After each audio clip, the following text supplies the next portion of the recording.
अस्सलाम वालेकुम dear students, कैसे हैं आप सब। उम्मीद करता हूँ खैरियत से होंगे। डियर स्टूडेंट्स, जिन लोगों ने पाकिस्तान आर्मी में सिपाही क्लर्क, टेक्निकल सिपाही या किसी भी सिपाही पोस्ट के लिए अप्लाई किया है, तो पिछली वीडियो में मैंने आपके साथ पूरा पेपर शेयर किया था और उससे मैंने आपको कहा था कि किस तरीके से पाकिस्तान आर्मी के अंदर 2024 का पेपर हुआ है। वो वीडियो बहुत इंपॉर्टेंट है, अगर आप देख लेते हैं तो काफ़ी हेल्पफुल आपको यानी काफ़ी हेल्प वहाँ से आपको मिल जाएगी। आज ये जो वीडियो है, इस वीडियो के अंदर हम सिर्फ एकेडमिक टेस्ट को डिस्कस करेंगे। इससे पहले दो टेस्ट होते हैं, एक पर्सनैलिटी टेस्ट और एक इंटेलिजेंस टेस्ट। उनकी जो वीडियोज़ हैं वो पिछली वीडियो में मैं डिस्कस कर चुका हूँ और आज हम इसके साथ जो एकेडमिक टेस्ट होता है ये तफसील से हम जानेंगे कि इस टेस्ट के अंदर आप कैसे पास हो सकते हैं, क्योंकि ये टेस्ट जो होता है ये काफ़ी हाई मेरिट टेस्ट होता है। इसके अंदर आपका मेरिट पर ज़्यादा डिपेंड होता है। आज सुबह ओकाड़ा से एक स्टूडेंट ने राब्ता किया, कहा कि सर मैं जो है ना एकेडमिक टेस्ट में फ़ेल हो जाता हूँ, एकेडमिक टेस्ट से पता नहीं मुझे क्या परेशानी है। तो इस तरह एक स्टूडेंट नहीं है, बहुत सारे स्टूडेंट हैं जो कमेंट करते हैं, मैसेज करते हैं, जब नोट्स खरीदते हैं फिर भी मैसेज करते हैं कि सर एकेडमिक टेस्ट का समझा दें प्लीज़, एकेडमिक टेस्ट का कुछ ऐसा कर दे कि पास हो जाए। तो इंशाल्लाह आज इस वीडियो के अंदर मैं आपको यही गाइड करूँगा तफसील के साथ। इस वीडियो को एंड तक देखे, मैं मुकम्मल कोशिश करूँगा कि वीडियो मुख्तसर बने, लेकिन अगर थोड़ी सी लंबी भी हो जाए तो आपने इग्नोर कर देना है, क्योंकि वीडियो तो आपके लिए हेल्पफुल है। इसके अंदर हम ऐसे कवर करेंगे, ट्रांसलेशन कवर करेंगे, जनरल मैथ के क्वेश्चन कवर करेंगे और एंड में जो एमसीक्यूज़ आते हैं ये भी हम कवर करेंगे। ठीक है, आगे बढ़ने से पहले आपको एक मालूमात देता चलूँ कि जो सिपाही का इनिशियल पेपर होता है एकेडमिक टेस्ट का, ये उर्दू के अंदर होता है। ठीक है, यानी कि इसकी जो अपनी पेपर लैंग्वेज होती है वो उर्दू होती है। बाकी जो आपको जो ऐसे मांगते हैं ये इंग्लिश के अंदर मांगते हैं, ट्रांसलेशन में भी इंग्लिश चलती है। ठीक है, ट्रांसलेशन में आपको जो सेंटेंसेस देते हैं उसमें भी आपको इंग्लिश लिखनी पड़ती है, वो हम आगे जाके तफसील से देख लेते हैं। बढ़ते हैं, सबसे पहला टॉपिक है ऐसे। ठीक है, ऐसे आप कह लें, आप टॉपिक कह लें, कुछ भी आप कह लें, लेकिन इसमें कभी कभार आपसे कहते हैं कि 10 sentences, right 10 sentences on my teacher, my family, Quaid Azam, soldier, my village. ठीक है, एक स्टूडेंट ने कहा कि सर जिस दिन मैं गया था उस दिन मेरे पास आया था माई सेल्फ। ठीक है, माई सेल्फ का जो आया था, तो उस पर पूछा गया था कि 10 सेंटेंसेस लिखे। और जिस दिन मैं गया था उस दिन से एक दिन पहले जो स्टूडेंट्स गए थे सेंटर, उनका आया था कायद आज़म। ठीक है, तो ये जो जितने भी स्क्रीन पर आपको ऐसे नज़र आ रहे हैं ये काफ़ी इंपॉर्टेंट ऐसे हैं। ठीक है, और इन सब के नोट्स मेरे पास मौजूद है, उनकी डिटेल भी मैं आपको बता देता हूँ। किसी सेंटर में ये इस तरह का पूछा है कि दो टॉपिक दिए थे आपको और कहा था कि इस पर 5 सेंटेंसेस लिखे, माई कंट्री, माई फादर, अल्लामा इकबाल, इस पर दो, इसमें से कोई भी दो के 5 सेंटेंसेस लिखे इंग्लिश के अंदर। तो एक तो आपका ये हो गया। दूसरा, ट्रांसलेट इनटू उर्दू, 5 सेंटेंसेस होंगे। ठीक है, इंग्लिश के इंग्लिश के 5 सेंटेंसेस होंगे और आपने उसकी उर्दू करनी है। अब पहला सेंटेंस क्या है, would does not sink, sink कहते हैं डूबना, इन वाटर। ठीक है, वुड कहते हैं लकड़ी को। तो इसका जुमला क्या बनेगा, इसका जुमला बनेगा लकड़ी पानी में नहीं डूबती।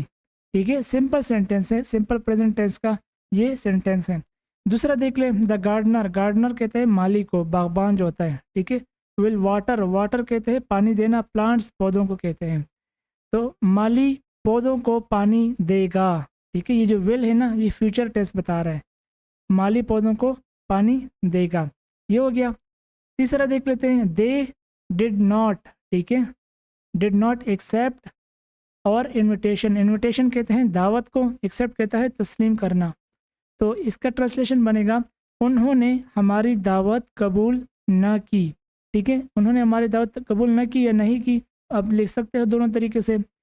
चौथा है, आई एम लुकिंग, मैं ढूंढ रहा हूँ, फॉर माई वॉच, मैं घड़ी, वॉच जो हम हाथ में घड़ी लेके घूमते हैं उसको कहा जाता है मैं अपनी घड़ी तलाश कर रहा हूँ। ठीक है, लुकिंग फॉर, तलाश करना।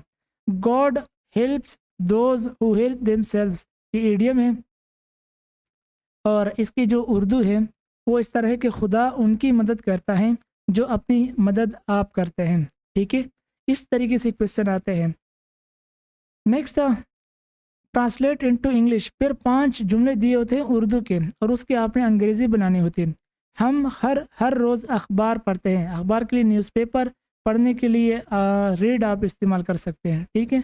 We read the newspaper daily, हर रोज़ आ गया तो हर रोज़ के लिए आप डेली इस्तेमाल करेंगे।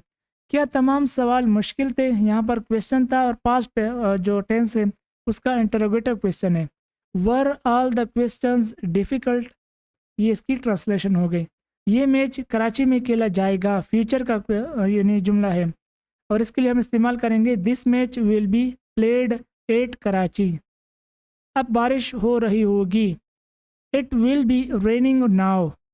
डूबते को तिनके का सहारा, ये भी एक इडियम है इंग्लिश का और इसकी जब आप अंग्रेज़ी करेंगे तो आप लिखेंगे a drowning man catches it a straw, ठीक है। ये भी आपको नोट्स में मिल जाएंगे।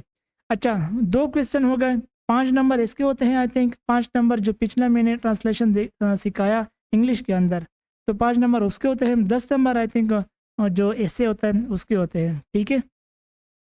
अब कभी कभार क्वेश्चन आता है कि आपके पास पूछते हैं कि राइट सिंगुलर ऑफ प्लूरल, नीचे आपको वर्ड दिए होते हैं और पूछते हैं कि इसमें से जो सिंगुलर है उनके आप प्लूरल लिखे और जो प्लूरल हैं, ठीक है, उनके सिंगुलर लिख लो।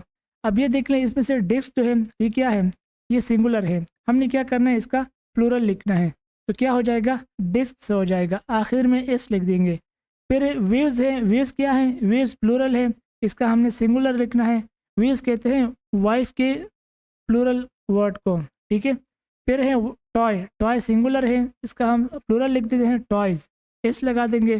फिर है डियर, ठीक है, फिर है डियर, तो डियर का जो प्लूरल है वो डियर ही है, इसमें किसी किस्म की कोई चेंजिंग नहीं होगी। फिर है लीफ, लीफ पत्ते को कहते हैं और वाहिद जो सिंगल पत्ता होता है उसको लीफ कहते हैं, जो ज़्यादा होते हैं उसको लीव्स कहते हैं, ठीक है। इसी तरह कुछ और क्वेश्चन मैं आपके साथ शेयर कर देता हूँ। मेन, मेन के लिए हम इस्तेमाल करेंगे MAN। अब इसका फ़र्क आप समझ लें, ठीक है। एक होता है EN और एक होता है AN, ये है सिंगल, ठीक है, MIN ये सिंगल है और ये है MEN ये प्लूरल है, ठीक है, सिर्फ A और E का फ़र्क है। इसी तरह डियर और डियर ये मैंने पहले ही बता दिया इधर, ठीक है। फिर है वोल्व्स और वुल्फ, ये प्लूरल है और ये सिंगल है।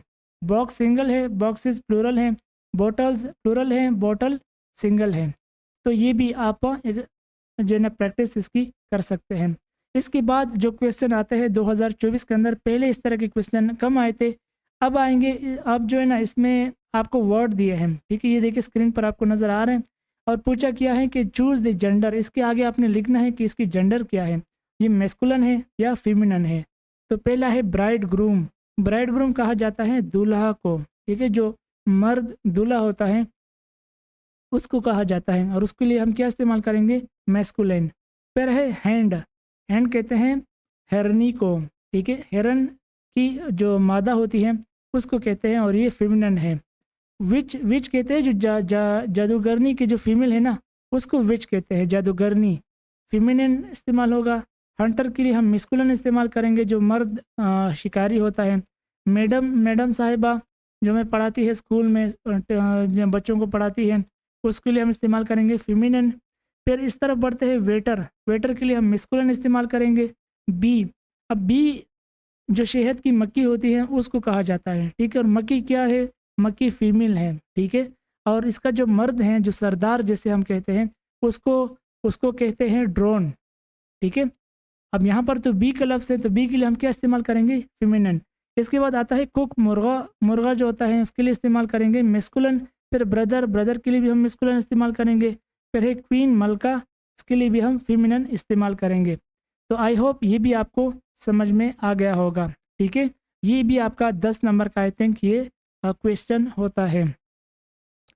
इसके बाद आगे बढ़ने से पहले ये जो है ना प्रिपरेशन मटेरियल अगर आप हमसे ख़रीदना चाहते हैं, पाक आर्मी सिपाही का वाहिद टेस्ट मटेरियल जो है पूरी यूट्यूब पर मैं और फोर्ट जॉब्स के अलावा, फोर्ट जॉब्स इसे अच्छी तैयारी कराता है, लेकिन मैं जो नोट्स प्रोवाइड करता हूँ उसकी मैं 100% गारंटी भी देता हूँ, लेकिन फोकस के साथ जो स्टूडेंट पढ़ता है उसकी मैं गारंटी ज़रूर देता हूँ कि ये बंदा ज़रूर पास करेगा।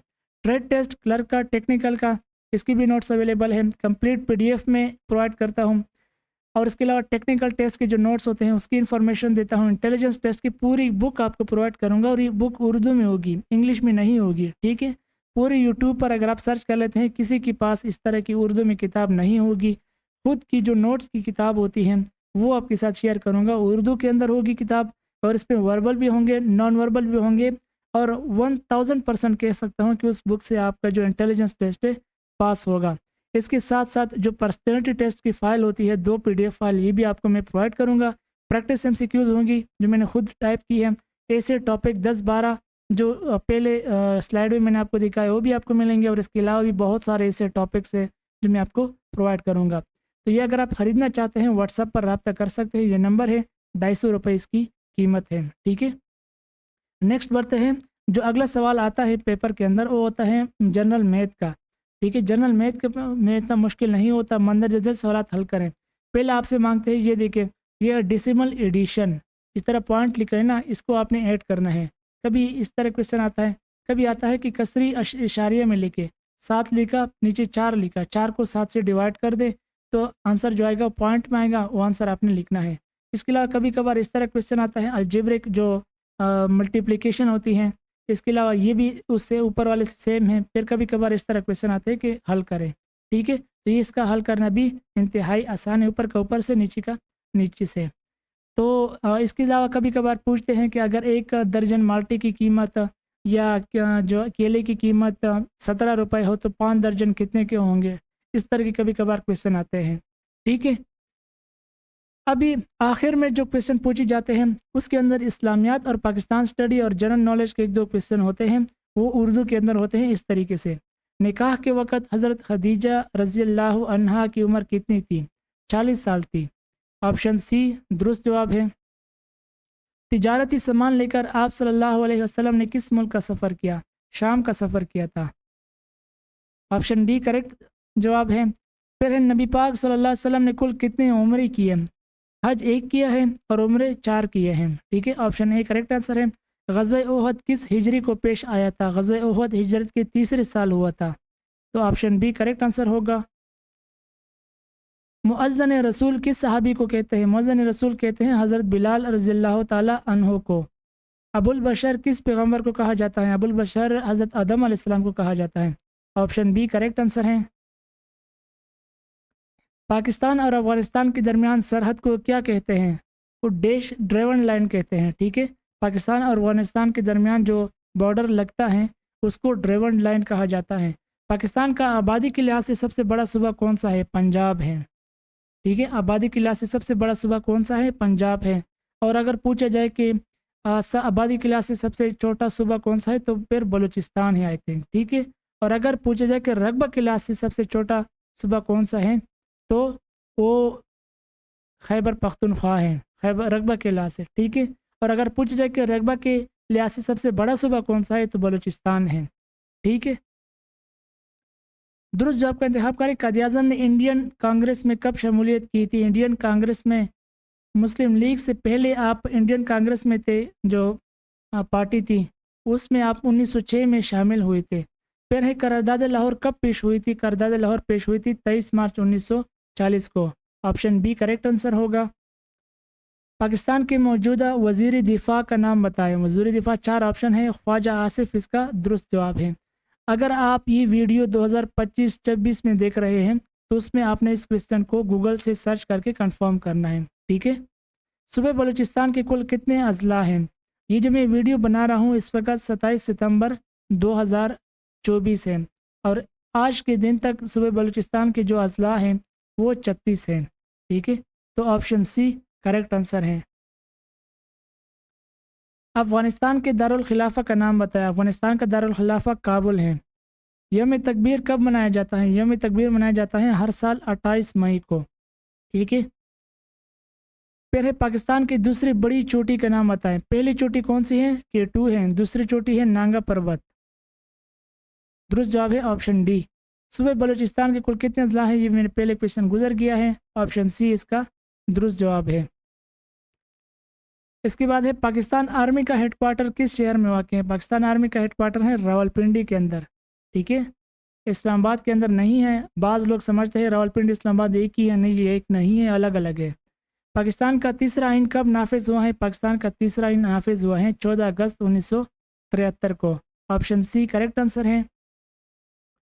तो ये थी वीडियो, उम्मीद करता हूँ कि आपको अच्छी लगी होगी। अगर आपको वीडियो अच्छी लगी है तो इसको लाइक करें, और अगर आप ये नोट्स ख़रीदना चाहते हैं तो व्हाट्सअप नंबर दिया है, इस पर भी रब्ता करके नोट्स ख़रीद सकते हैं। कीमत बहुत ही मुख्तसर रखी है, बहुत ही थोड़ी सी कीमत रखी है, और इंशाल्लाह इस कीमत पर भी आप जो है ना ये टेस्ट पास कर सकेंगे, और आपकी चांसेस बढ़ सकेंगे कि आप पाकिस्तान आर्मी के अंदर सिपाही भर्ती हो सकते हैं। ठीक है, नेक्स्ट वीडियो होगी, नेक्स्ट इंशाल्लाह ट्रेड टेस्ट पर मैं वीडियो बनाऊंगा, और EME कोर पर मैं वीडियो बनाऊंगा कि जो टेक्निकल में जाना चाहते हैं वो कैसे भर्ती दें।